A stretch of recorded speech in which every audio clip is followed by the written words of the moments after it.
आरे पनवनियन हम पातर हो पापा फुलवनियन सुकावार। आरे पनवनियन हम पातर हो पापा फुलवनियन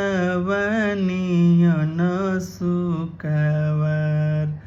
आरे राम ऐसन बर खोजी हो पापा तबे करी बेटी के बिया तबे करी हमरो बिया।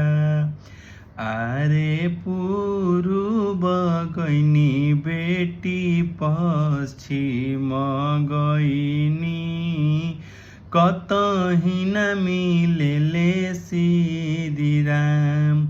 आरे पूर्व गइनी बेटी पश्चिम गइनी कतही न मिलेले श्रीराम।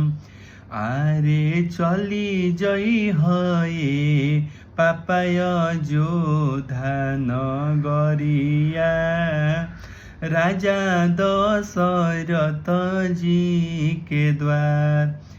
उनके ही बाणे पापा चारी गो दुलरुआ चारो में राम कुमार।